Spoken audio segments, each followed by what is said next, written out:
And there was a committee formed to build a brand new high school. That went through 3 votes before it finally got pushed through. And I did come home one winter and it did help build this auditorium in here with the construction company, with Bating Construction. And it was nice to finally see that get through. And one of the things that I did notice when I was in here, they had sized down the project to at least get the people to pass. We'll move on to Ward 2, or Ward 4, excuse me, and we'll hear from Barb Toohey. I think probably the biggest thing is communication. I agree with Misty. Talking to people, getting people involved. The council's responsibility is to know the issues and study the issues and get it out to the public to realize what those issues are and the pros, the cons, and what should or could be done. So I think it comes down to involvement of all the community. And finally, Carolyn Seaman. I would have to say it's not the age of the voter, but the reasonableness of the project. In our community, over 90% of our people over age 25 have a high school diploma or higher. In our community, among people over age 25, 25% of our community has a bachelor's degree or higher.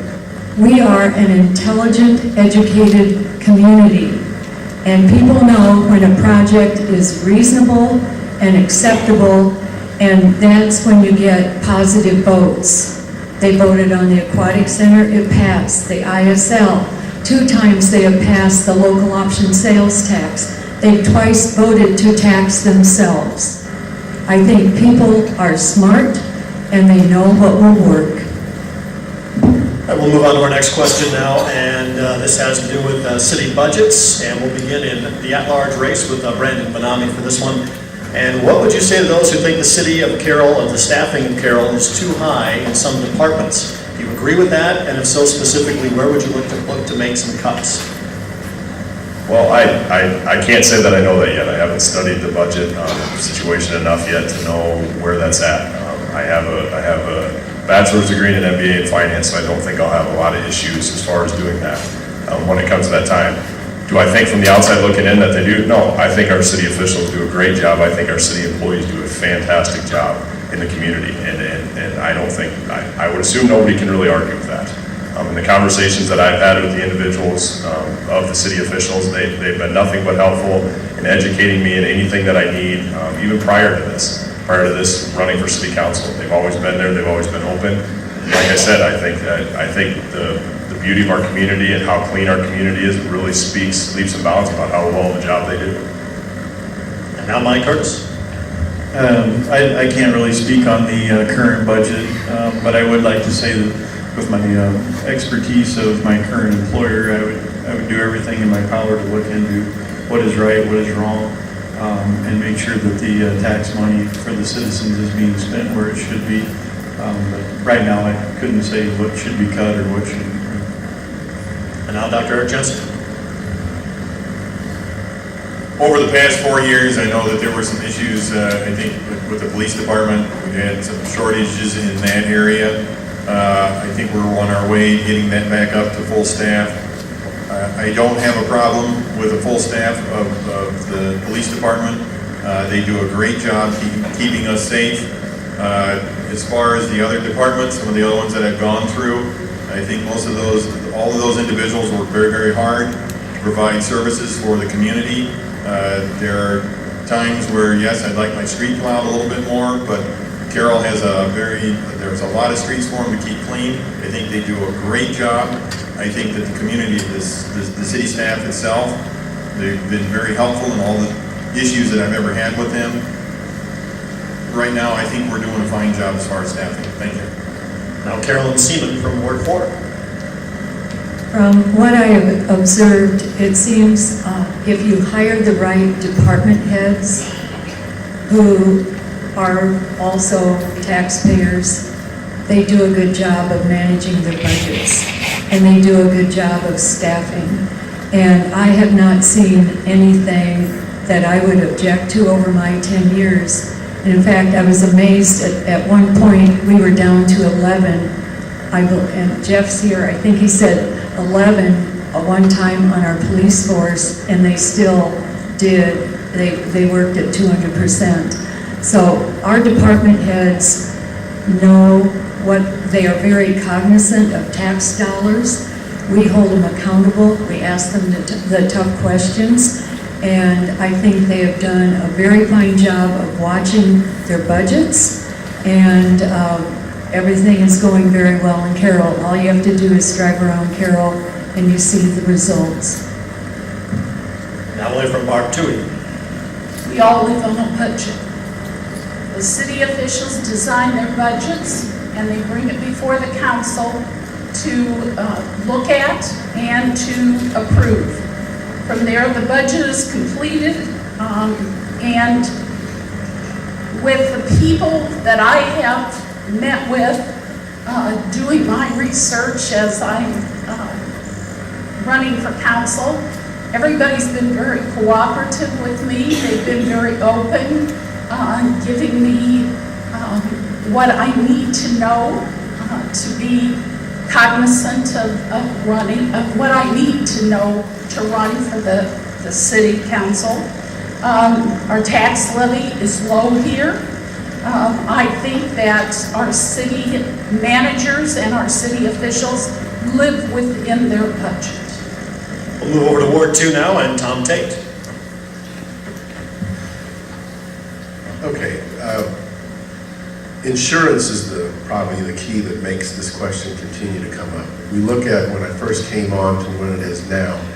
Insurance rates have risen so much that in the police force itself, the rates are almost one officer as we went into from 8 years ago till now.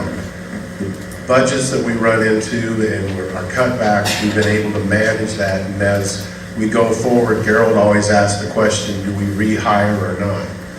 We've had people on our staff who have picked up when people have left in our police force, at the rec center, and our finance team. They all step up and do it, and they all know they have to do it. But insurance is probably the real driver as to whether we'd ever have to reduce staff. At this time, looking at the budget, and each year we found ways to make it work and cut in different areas to keep where we have in there. Because they're the key people that you run to get things done and keep this thing efficient. But our staff is very qualified and done an excellent job. And now Misty Bass. While I'm not on the council yet, I'm really not privy to a lot of that information, so I don't have a direct answer. What I can say is that I deal with budgets every day. I deal with complex finances on a daily basis. Multi-million-dollar budgets, constantly watching the penny come in and the penny go out. I will do my very best to look at everything that's in the budget, to continue to research it, continue to talk to not only the staff, but the citizens, and just continue to make proper decisions and move forward. All right, we're going to move on to our next question about economic development. And we'll begin here in Ward 4 with Barb Toohey. The unemployment rate for Carroll, of course, is extremely low, and that's, of course, great for people who want jobs, but some of our bigger employers are struggling to find employees, and a lot of them feel that affordable housing is one of the issues brought up as a possible solution for attracting more viable employees to the area. Does the council have a role in incentivizing housing development, and specifically, how should the city do that? I think that the city does need to work cooperatively with our employees, our employers of the area. We currently have the shared money doing a study right now to look at housing and housing development. The survey has been done, and that should be coming back to the council sometime, I understand, in December. We can work cohesively with the private sector as well as the county to move forward. We need to be aware of the tax levy so that we can keep living in our town affordable, to attract the employees as well as the new employers and new employees, to put them into the affordable type of housing and attract those employees that need to work. And now Carolyn Seaman.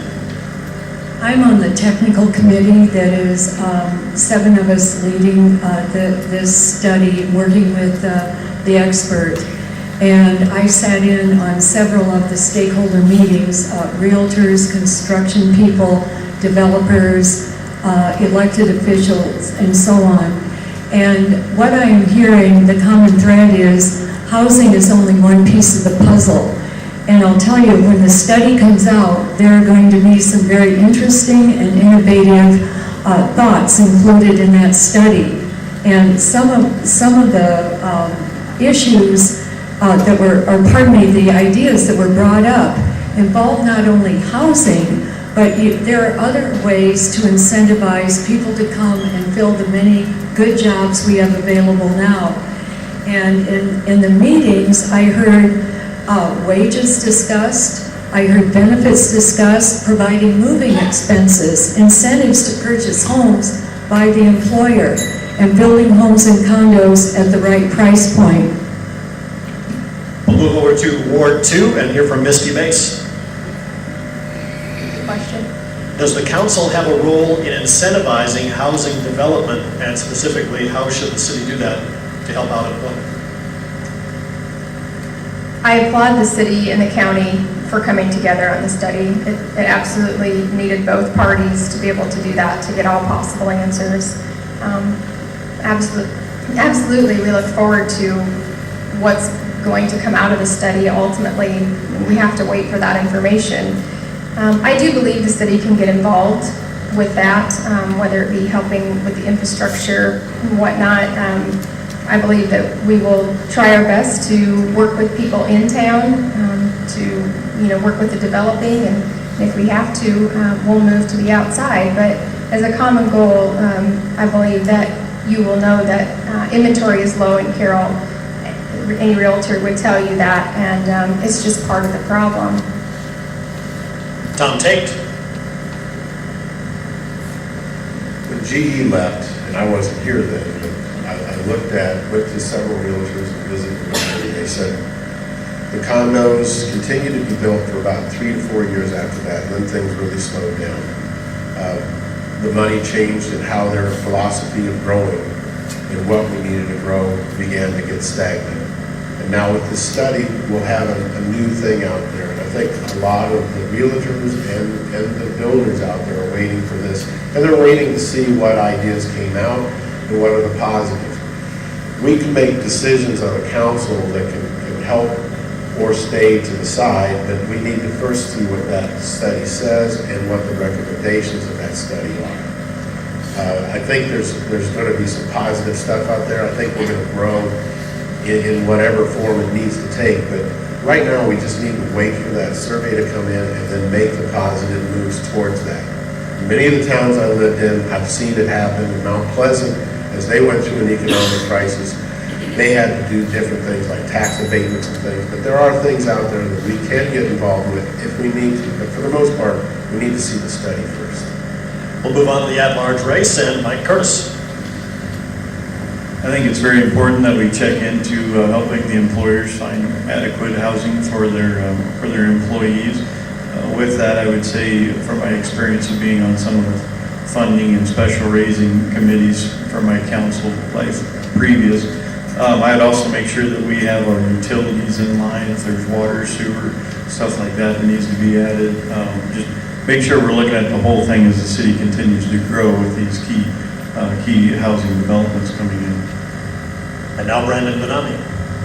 Yeah, I agree with the other members that I think they need to wait and see what this survey comes out and what it says. I think the city's done a great job and will continue to do a good job working with the CADC and employers and current citizens to kind of figure out the problem and find a solution. I love the idea of growth, and I know it's kind of cliche, but I think we need to stay with a strategic, safe, and effective manner in approaching that growth. In the recent YP Iowa event that took place in town, I had a discussion with a couple individuals from the Iowa workforce, and they stated that they believe there is a group of individuals that are looking for work, but they just don't have the skill set for the jobs that are open. I think, so one of the things I think we need to look at is training opportunities for those individuals, if that's there. I don't know, I haven't heard that that's been approached or any of those situations been solved, but I think that's something that we can look at too. We'll move on now to Dr. Eric Jensen. One of the things that the community north of here had done was a 5-year abatement plan. They won an award through the Iowa League of Cities 2 years ago for a very successful plan in developing housing. That is something that I looked at, but upon realization that the study is coming through and they're starting to look now at the whole community along and the county, I'm probably going to end up reserving judgment until I find out more of what that study says, because it sounds like this is going to be a very comprehensive study that should look fully into everything that we could possibly provide. Well, there's good news for the mayoral candidate. This question is not directed for him.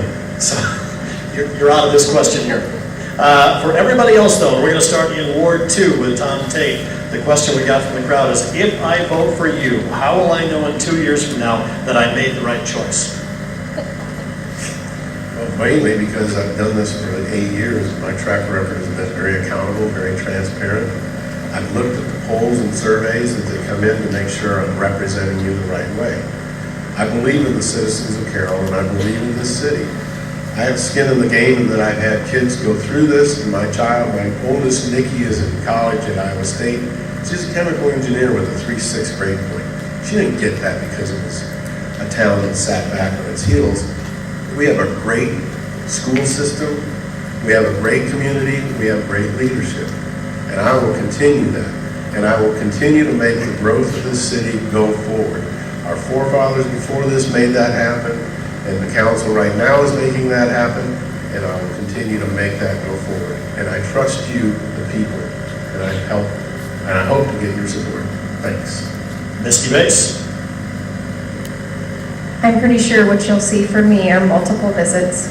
I plan to keep the communication line open, visiting with everyone throughout the ward and throughout the city. And I know that sounds like a great big job, but I have ideas about how I'm going to take that bull by the horns. You will probably see from me a lot of research, making sure that everything that comes across the council table I've looked at and made sure it's the right vote for all the citizens of Carroll. And we just keep moving forward, that we keep promoting growth and we keep promoting safety and success in the town of Carroll. Now we'll move to the at-large seat and Brandon Benami. Yeah, I think kind of the same thing, just keeping that open line of communication open. I have an open door policy, open phone policy. If anybody has any questions or any concerns or anything that they like brought forth, I'm all ears all the time to every side of every situation. And I'll continue to be that way. I'm progressive by nature. I'm young. I plan on being in this community for another 70 years. Hopefully my kids move back and we'll be here for the next 90 to 100 years. Like Tom said, I have skin in the game as well as effective communication and hard work. I don't think that anybody that knows me can argue that I work hard at everything that I do, and I'm an ongoing learner to everything. I'm constantly reading, constantly doing everything, and just continue on that path for the next couple of years. Now Mike Curtis. Hopefully with your support, I can be sitting here 2 years from now and show you that the old bank president told me that you find out how good a loan officer is 2 years after the loan officer's gone. So hopefully I'll keep progressing things, moving it in the right direction, and actually get the citizens to hear your voice and move the big projects through. And now we'll move over to Ward 4 with Barb Toohey. With Carolyn Seaman first. I think if people are voting for me, on November 3rd, it's because they know me, they know my record, and they support that record. They know what they are getting. I am consistent, and they know that I listen. I show up prepared at my council meetings. I give them a voice.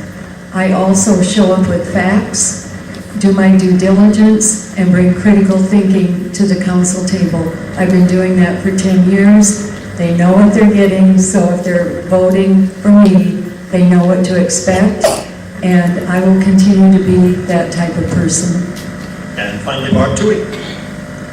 On a daily basis, I do quality management.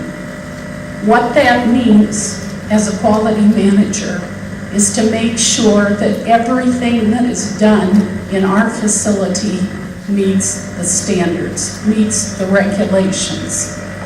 And so what I bring, if you vote for me, what I bring to you is the fact that I have that background in dealing with quality management. I develop and maintain large budgets. I listen and negotiate conflict resolution. I listen to people and respect their views and listen to them. And we'll move over to Ward 2 and Tom Tate. Oh, you already started that question, didn't you? Okay, come on ahead. All right, we're going to move on to the closing statements. So we're done with all the questions for right now. So everybody will have a minute to make their final case once again and to address the public, make your final statement, and we're going to begin with Mike Curtis. I'd just like to thank everybody for coming out and supporting and asking the questions that you did. Also the people that are listening on the radio. I just think that with having your support and getting me the elected at-large seat, don't be, even if you're in Ward 2 and Ward 4, it's an at-large vote, so please cast your vote. And I think you'll be surprised on what kind of actions that will follow with that.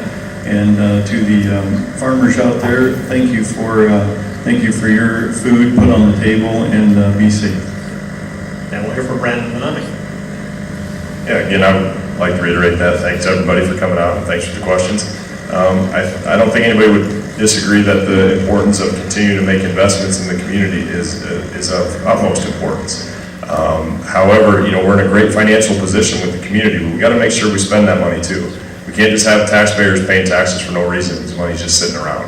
We have to make sure that we're leaving this community better in the future. We have to, and I can't reiterate it enough, past generations have made this place a great community. The existing council, past councils, past city officials, existing city officials have made this a great place to live.